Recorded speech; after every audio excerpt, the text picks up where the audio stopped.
Hi everyone, Zachary here from Toronto Qigong. Today I'd like to talk to you about Daoist Qigong, or the paradigm of Taoism in your Qigong practice. So, first I want to say this is really going to be a brief video because, first off, we are trying to summarize, or at least I'm trying to summarize, thousands of years of theory into a 10-minute video. So it's not going to do justice. So just on that note, don't view this as, oh, this is going to be the end all be all. It's very far from that point for this video in particular.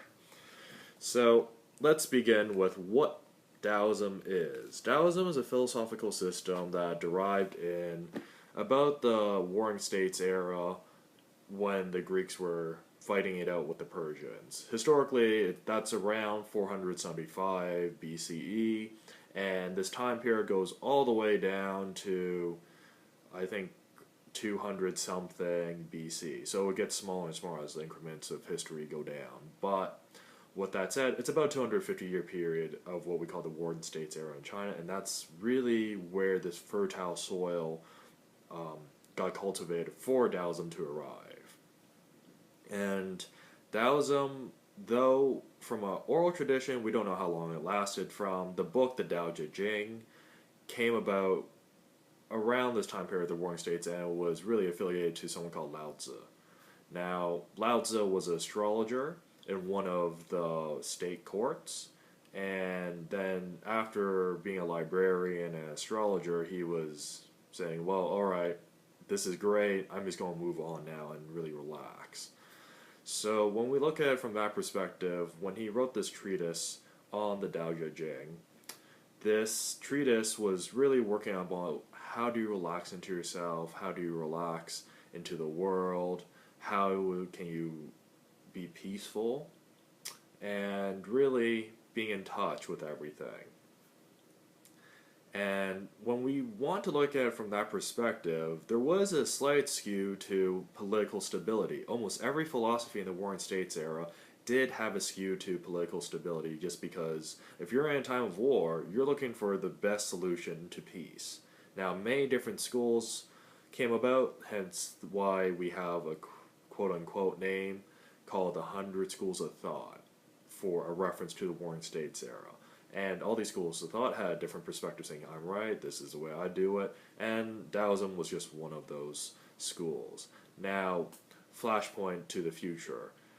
When we go into Taoism in the future context of imperial times, Taoism starts to take on a different flavor. Not just because it has a political flavor of how do we cause stability in the country, but then it starts looking at how do you rule yourself in a way in reference to the great Tao or the universe, and how do you go with the flow of it? How do you not micromanage the people around you in the country? How do you get prosperity without doing anything? Well, when you come to an individual level outside of politics and all this, you really want to look at, well, how do I cause peace in my own life? How can I be in harmony with nature in my own life? And how do I really be in harmony with my emotions so that I can connect to the universe? These are big questions that really the Taoists ask themselves, and in the process of asking themselves, they came with a lot of things as a scientific inquiry. First off, one would be Chinese medicine. If you're in harmony with yourself and the universe, you should naturally be healthy. So hence why we have acupuncture, Chinese herbology, Tui Na, or Chinese medical massage, all these types of things, they really got honed on by the Taoists, and they really refined it. So most of our philosophical thinking in terms of Chinese medicine does derive off of Taoist sources.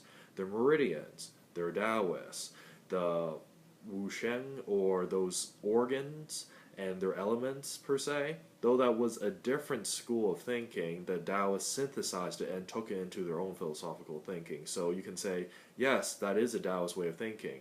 The Bagua, or the 8 trigrams, well, that's also something that's been amalgamated from a different school of thought, but the Taoists took it for themselves. So Taoism took a lot of things from various different schools and synthesized them once imperial times took place and really said, this is ours.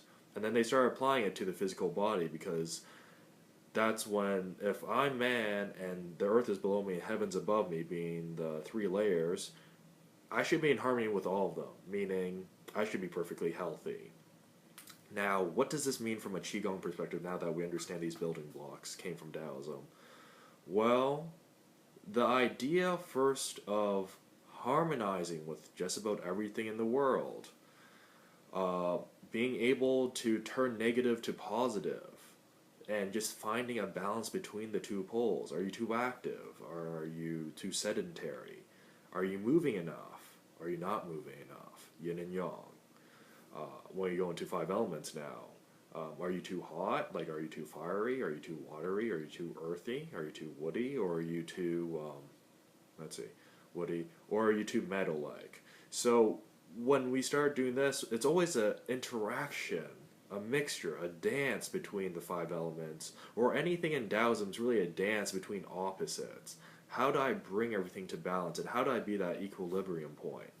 So when we start doing Qigong then, our emphasis, as everyone generally would take it from a Qigong, is how do I get more in touch with my emotions, how do I physically get more in balance, how do I emotionally go toward things I want to move toward, or there's things that in the past are hindering me that I need to remove and relax into, really let it go, things like that. This is all Taoist thinking when we take it as a derivative. And does this really have an inclination in terms of, well, say you're of a different religious group and you say this is incorrect? Well, from a Taoist perspective, we'd just say, hey, we know this has been scientifically worked through from a Chinese paradigm. Philosophically, that's it. There's nothing more in terms of religious dogma, things like that, because when you look at Chinese culture, because of Taoism, there's an acceptance of just about everything traditionally.